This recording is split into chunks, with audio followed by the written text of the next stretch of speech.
We're here to celebrate Selena Gomez tonight because of this really thoughtful and courageous and quite frankly brilliant documentary film. And we're going to do it here at the historic Eiffel Tower Theater, downtown Los Angeles. And we're going to do it with you, the fans, and we're going to do it with Selena. Please welcome Selena Gomez.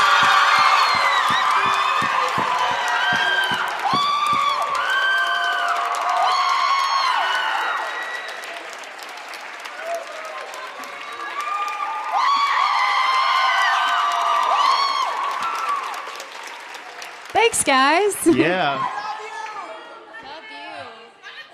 It's a different kind of applause, I think. It feels different. I do. Don't you No, think? it's because I feel like people have seen my diary, so I'm like, It's oh, almost God. supportive. It's like, we love you.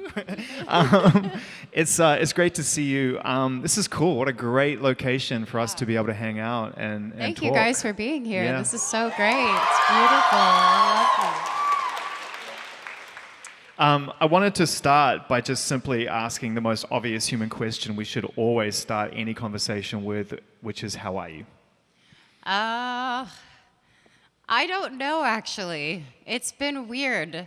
The documentary exists, and it's out, and it's been 6 years in the making, and I have moments where I'm relieved, and then moments where I can't believe it's out. Is it a good thing? Is it a bad thing? I think I'll always have this internal struggle of just figuring out if I'm doing the right thing, and it's been really validating so far that this is something good, and that means the world to me. So. Well, I know that you haven't been actively reading the critical reviews, and why would you? I mean, how do you read a review of your life? Yeah. Strange. But the reviews are in, right? Thanks. Yeah.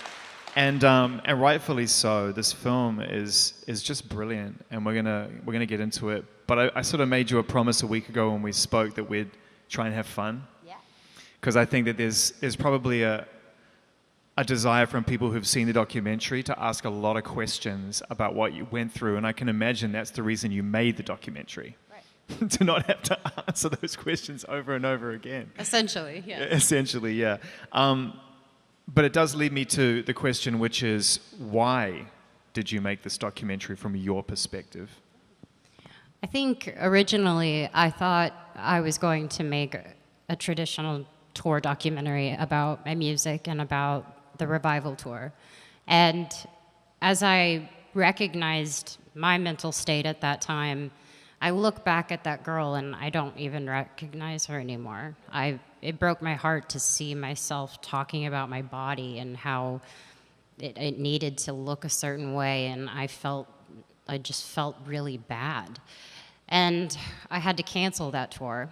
That was the first tour I had to cancel. After 55 shows, though, I mean, you really put the time in already. That's most people, just for the record, that's most people's full world tour. Yeah. 55 shows. We were in the middle. Yeah, that's a lot. And it was really hard because I never, ever want to let anyone down, and I always want to show up for people, but I knew that I couldn't keep going, so I had to stop. Then I picked it back up again, and we started to film my trip to Kenya, and we thought maybe we could just do a quick little short on this adventure that we're going on and this experience. Then I had to go straight to London and Paris, and I quickly realized that all of this stuff that was going on in my life, it all started with me. It all started with, how am I feeling? How am I navigating through all of these different things that are going on in my life? How am I surviving? And ultimately, we realized that it's going to be a story about my mental health journey. It's not going to be necessarily a puff piece. It's going to show every part of me, and that's the good, the bad, the ugly, and the real. You know, I think great documentaries aren't so much reactive. I think a lot of them can be that way. They react on periods of life, try to retell that story in an entertaining way. It's great to watch. But great documentary films are proactive.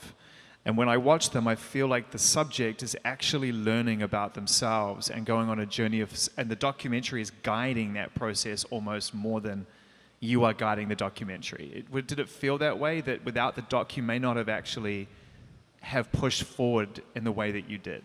I think so. I would like to believe that Alec and I had a relationship where even in the weakest moments where I had a lupus flare up and it was really painful, he even asked me a few times, am I comfortable being recorded? And I thought, well, I want to be able to show people all of it. So just go ahead. And that's weird to say, but it also felt like a big relief because I know that I'm not the only one that's hurting that way. And it should be talked about and it should be seen. But what about when you saw it? It's one thing to be living it and experiencing it. You have this trust with the camera already in life to some degree. You understand its role. But then you look back on that footage, edited or otherwise, it's got to be tough for you. It's tough for me. It's tough for us. Yeah. I have only actually seen it all the way through one time. I can't. I don't think I could watch it again. And did you do that? So did you watch that basically almost for approval? Like, I can let this go now. Yeah, I was there for the parts of editing, so I could see transitions and I knew how the story was going to be told. And then when it was all kind of put together, it was really hard. It actually affected me for a couple of days afterwards. And I realized that that's just not where I am anymore, so I don't need to revisit. It's a beautiful realization, that as well, though, to realize you've come so far. I know what you mean when you feel sad when you recognize somebody who is yourself going through so much pain. It's a reflection of the work that you've done since then, but it is kind of bittersweet because you do feel for that person. It's like you have a relationship with yourself. Yeah. It's kind of crazy. It is a little weird to be learning, and by all means, I don't have life figured out in any way, shape, or form. I just have a better relationship with my mind, with my mental health. None of us will. No. That's the point. No, but I do genuinely hope to start a relationship with my mind and my mental health that I will continue to grow and I will continue to understand more and more. Alec was the director. Who was behind the camera? Who did you have to forget that was there? There were actually multiple people. We kind of picked up and stopped filming, started shooting. People were shooting other things, and then so there's actually a list of names that I would have to give you. That's a huge amount of trust that you have to put in. It's interesting. The age of 7. That is just very unique, and I sort of wonder over the course of your life how you recognize that relationship with you and a camera, something that captures you. Well, I think it's different because I started as an actress first, and I think having a relationship with the camera and having it be invisible is just naturally a part of it. I love being on sets. I love doing shows and film. I kind of thrive in that setting. And you actually want the camera to fall in love with the character you're creating. So I love that. Then the flip side is I'm walking out of a hospital and there's 12 photographers screaming and wanting a bad angle, bad picture to, say I'm not doing well or I'm in rehab, and then you're just hit with that kind of awareness of cameras, and that just can throw you off completely, and it obviously became really unhealthy. So I've had to have different relationships with how it works. Even in music videos, it's different than being on a set. I probably prefer being on a set. Of course. That's a big part of why you did this as well, isn't it? Because of that false narrative that you've had to exist with throughout your life. This idea that you live multiple lives. There's the reality of who you are in any given moment, and then there's what all of us see based on what somebody captures and then the story they choose to tell. Right.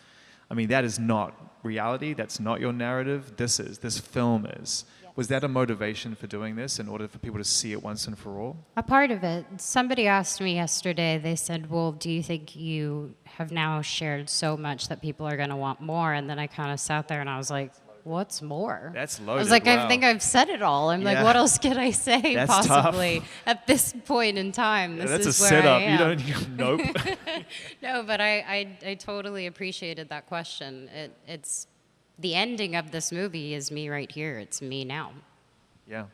I want to talk about tools and where it began and how what you've developed over the course of your life to work on yourself and have that better sense of self-awareness and self-love. There's an interesting scene in the film where you describe being terrified of thunderstorms as a kid.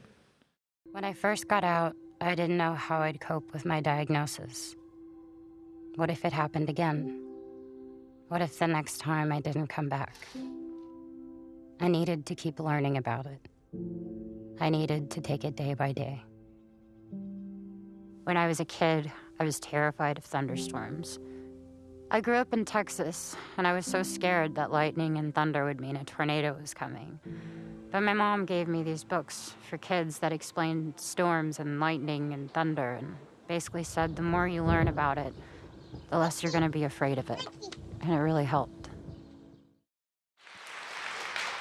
That sort of feels to me like the beginning of self-help in a way. Do you trace it back to then? Yeah, I 1000% would have to give my mom credit for that.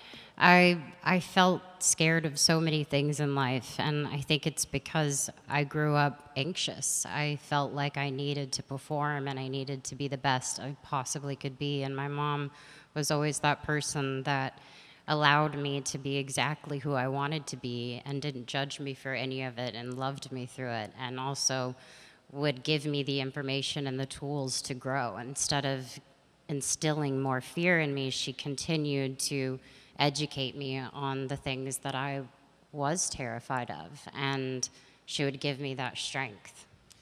It's what you do with the strength, isn't it? It's how you apply it to your life and what you absorb that works for you. What works for you? You know, I love yoga.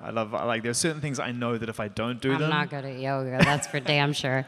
I didn't say I was good at it, but it definitely works for me. It's good for my mind. What works for you? It's little things, you know? I mean, I just had COVID, and I was like, here it comes. I'm going to get a little depressed. I'm going to go down a spiral. And I immediately recognized the little things I needed to do to get myself out of it. So I decided I needed to change the things I was watching. So I decided to watch things that were really well written and beautiful and happy. I changed the music I was listening to. I wanted to listen to positive things. I wanted to feel like I could be inspired. It's something like taking a walk. It's something like calling a therapist. If you have a sponsor, calling a sponsor. It's all these little things that seem so minuscule and like, oh, that won't work, that doesn't matter. It actually ultimately does. It's by doing that every day, and even just getting up and looking at yourself and being okay with who that person is on the other side. I love that you mentioned, obviously, music. And what's on your positive playlist? Oh my God, Taylor's new album right now. All of it. Yeah, it's flawless. Actually just flawless. That right now? Actually flawless. No, it is. It's a remarkable body of work. Yeah. But do you also allow yourselves to let music keep you company when you're sad? 1000%. Yeah, I mean, I feel like that essentially I was raised in a world where our emotions were illustrated by music. My mom grew up listening to, you know, Patsy Cline and Joni Mitchell and Janis Joplin, and then my dad grew up listening to all the Tejano music that I grew up with, like Selena Quintanilla, who I was named after, and he just kind of had a flair for R&B, and I was really inundated with so many different styles of music that it was a part of my life. I mean, I was 11 years old listening to Coldplay or Maroon 5, pretending I had been in love and I was in a breakup in the car, you know? I would pretend I'd felt these emotions that people were talking about. But you weren't pretending. That's the beauty of it. Oh, I was for sure crying, pretend crying. Let me tell you why I think. Because when you feel that so vividly as a kid, and we all feel that when we love something, right? We feel it. And then if you stay feeling that, whenever, 10, 12 years later, you find yourself doing what? With who? Singing a song with Chris Martin. Yeah, I didn't actually put that together, but yes. You only get there if you feel it. So That's true. There's no pretending going on there. That's true. There's some incredibly poignant moments when you go home. We've seen this in documentary films before. People go home. We all go home. It's great. But it was different in this film for me. I really felt like you were not just going back to show home and reflect on what it meant to you. You were searching for purpose there. What was that experience like, visiting the neighbors, visiting the friends? There's one scene in particular where you catch up with someone who went to school with you and her daughter's there, and it feels so full circle. It's crazy. Do you know who this is? It's Selena Gomez. name is Selena. The one that you hear the songs of? Yeah.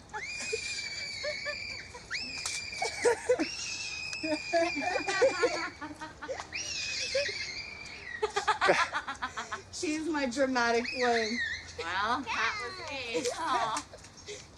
Come here, but no. Yeah, you're the alpha male. Yeah, she's real. Mommy went to school with her. She lives right down the street from me. Mommy grew up with I her. have a hug? Does that make you happy? Well, thank you. I appreciate it. It was good seeing It was you. so good to I'm see glad you. everything's good with you and Yeah. went better. Trust me, it was real scary at that point because I grew up with you. I knew it. So to see you go through that was hard. Yeah. Thank you. I do feel better. Oh, we love y'all. Okay, bye. Say bye. Say thank you.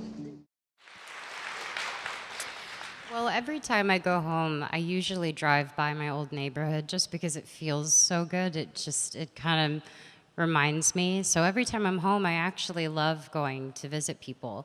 But that time I went in and invaded people's personal space, and it was wonderful. It was retracing the steps that got me to where I am, whether I was a little shit, like disrupting the neighbors, or I was with one of my best friends that I grew up with, and watching her have children now and have a totally different life. And really- to think I could have that life as well was a moment too that I thought, and I'm nowhere near that. And it doesn't mean it's a bad thing. It can be a good thing as well. It was just so touching at the end. You had given her daughter this moment, and then she gave you this understanding of like genuine love and concern from someone who knew you long, long ago. And it was such a lovely human moment. It was like the trade gone right. Yeah. Do you know what I mean? Absolutely. When she looked at me and said she was worried and she was really happy that I was doing well, I remember thinking, like, she means that.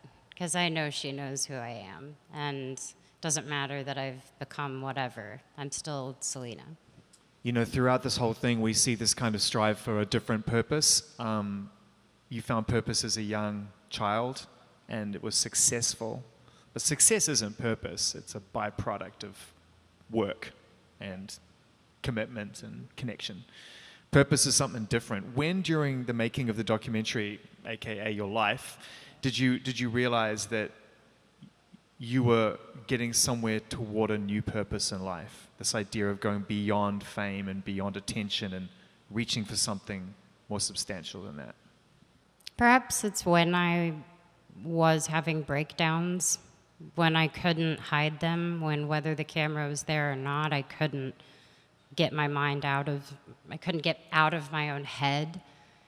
And when I realized those moments kept stopping me from creating, a great tour, creating a good year, creating a good attitude, it was affecting me.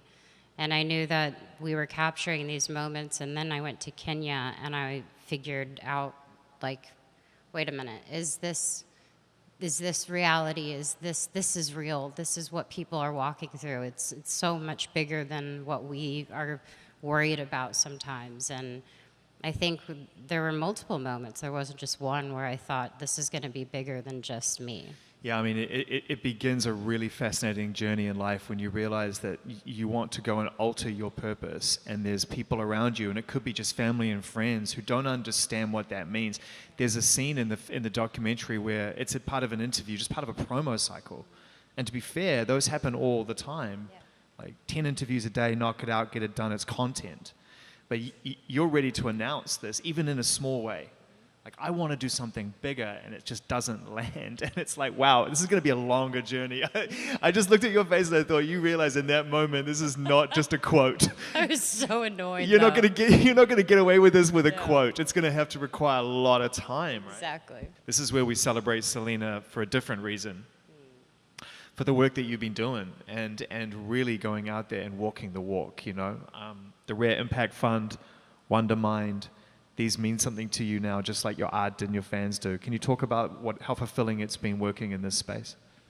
It actually feels wonderful. I think it started, honestly, when I was 14, and I had a mom come up to me, and she was a single mom with 4 kids, and you know, they were from Mexico, and they actually were from a town close to mine, where my family's from. And she said, "Thank you for just being who you are, because my kids can look at someone on TV and they look like you, and that is something they can aspire to be or do." And I didn't understand it, because to me, I just thought, well, I am who I am. But when I recognized the responsibility that I had been given with my platform, I truly felt like it was bigger than me.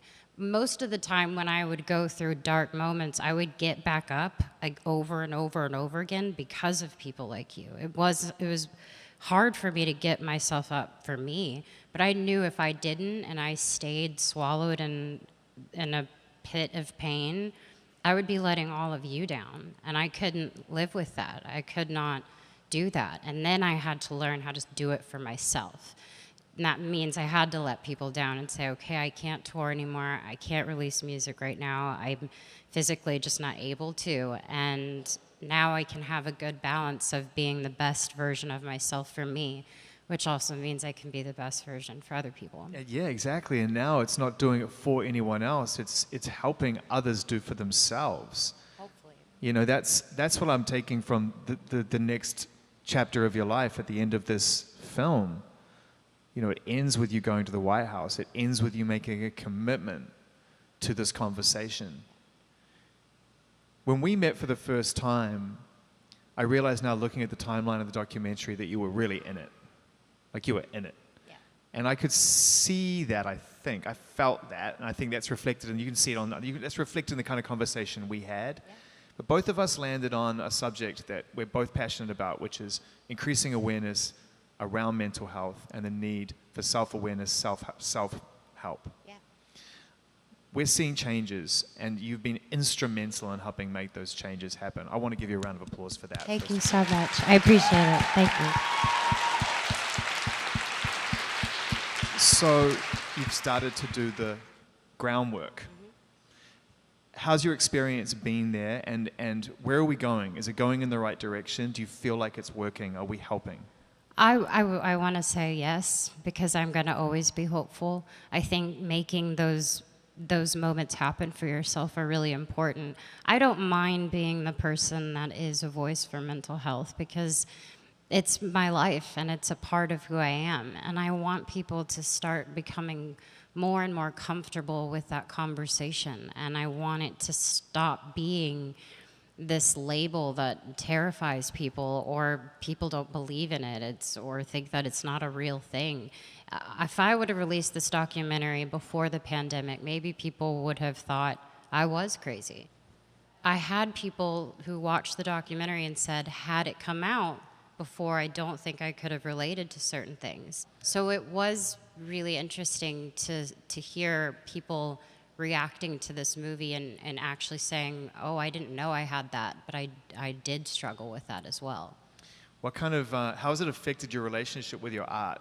As an artist, it doesn't come as a surprise to anyone here that your most successful song is also probably one of your most honest. Yes.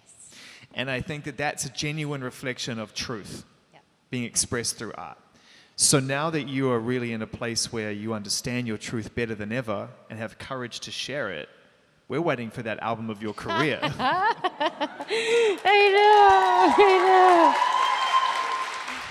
know. It's Sorry no pressure or well, anything. no, you set the bar, not me. I'm just God. acknowledging it.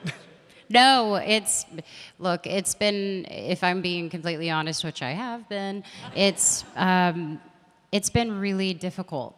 I'm really used to going into a setting with the same people in my circle and just banging out music. To be honest, I'm now telling stories that people don't know. People I've dated that people don't know. Experiences I've had that people don't know. I created this whole private life that was just mine. And I feel like now I have to tell these stories, and people are going to ask a lot of Can questions. I just put it in perspective? Otherwise, we're never getting another album. So let me try and save this. Can I say? You didn't have a choice before, I don't think. I think that No. everyone decided this was who you were and the stories you had to tell. Correct. Every artist on the planet gets to decide how they talk about their relationships and their emotions and their feelings that remain private until the moment they express them. Right. You've just now caught up to every other artist on the planet. Thank God, I feel accomplished. Do you know what I mean when I say that? You No, can I do do. it your way now. Exactly. I feel like I've earned it, and I just don't want to release anything that's not perfect, and it's getting there, is all I can say. It's getting there. Awesome. We have fan questions. Yes, my favorite. By the way, my favorite. My favorite. No my offense, but... No, seriously, my favorite. Like, if I could spend the next half of my life just asking fan questions, I'd be really happy. All right, here we go. How does it feel? I'm going to emphasize that word. How does it feel to be your true and vulnerable self in front of the camera? I feel like I can relax now. I feel like now you guys know everything that I was walking through, and you didn't judge me, and you were there for me constantly, and it just made me feel normal, and I really appreciate that. What scene in My Mind and Me are you most proud of? It was probably when I was rehearsing for the AMAs. I wasn't ready, and I started to listen to a Lauren Daigle song, and I felt like that was me really trying to push through something that was difficult. And ultimately, it wasn't my best performance, but that moment I had rehearsing meant more to me anyway, because it was me trying to heal. It wasn't like I wrote the song and I was like, I'm over it. It's like, no, I actually am still kind of feeling it. So it's terrifying to get up and sing. Crazy you promoted it. I mean, it was such a Yeah. personal release. It really was, but it was such a gift at the end of all of it. And by the way, go and look at any other documentary film. Do you know how many times you'll see a singer who can sing as well as Selena can leave a scene in there where she misses a note? It doesn't happen. They hit the editing floor really quick. Yeah. So it was great to see you do that and just leave it all on the table. What was the hardest scene for you to put in? The hardest scene was probably the tour content in the beginning. It was really honest. It was just because I had been so inundated with comments about my body. I mean, there's a reason why I was talking about myself that way. I don't just make that up. I had been told I needed to look better, that I needed to dress cooler, that my tour was kind of lame, and I was trying to be someone I wasn't. That was happening all the time to me. And I think that's abusive. And I realized that watching that back, I'm never going to let anyone ever again make me feel that way. And I gained my strength back when I realized, actually, no, that girl wasn't lame. That girl didn't need a better body. That girl didn't need to look like this. I was meant to be exactly who I am. And once I was released from a voice that was in my life, I didn't fall. I actually rose up. And that's the best thing.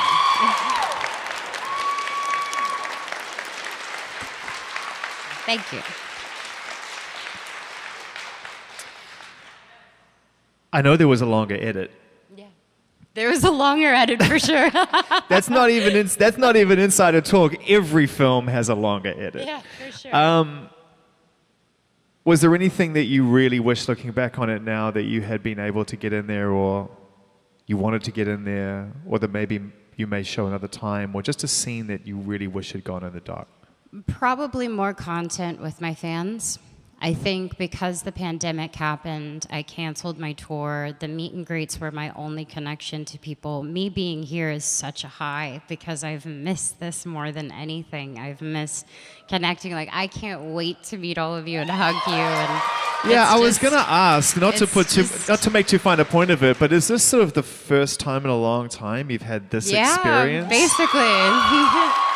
So I'm so happy. It feels so good.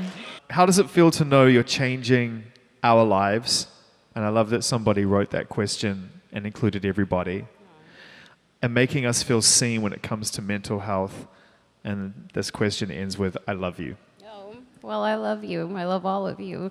I guess, wait, what was the question? Oh, yes, no. Oh, my gosh. If I am able to help one person with this, I am on cloud 9 forever. I mean, I think, you know, people ask me what would I like to be remembered by, and of course I love what I do, so the projects and things that I'm a part of, I'm really proud of. But I hope that I'm remembered by my heart, and I'm remembered by simply wanting to see people for who they are and love them authentically, truly, and as purely as I possibly can. In our final moment today, here in this beautiful Apple Tower Theater, downtown Los Angeles, I wanted to honor the fact that you're getting to see your fans face to face in the same room for the first time in a very long time.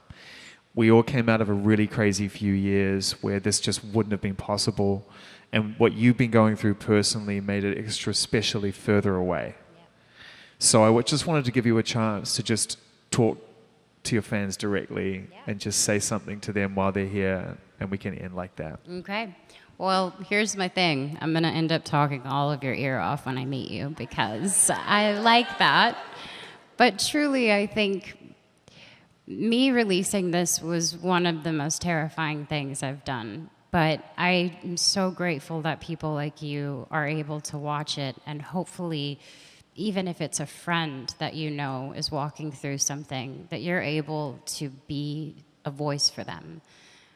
I can't do any of this without you guys. I know that's such a cliche, and maybe you hear it from other people as well, but at the end of the day, it's just me, my core friends, and us. And I believe that we're in this together, and I just want to continue to be the best version of myself that I can, and to love you guys fully and truly for who you are, because you do that for me. So thank you so much.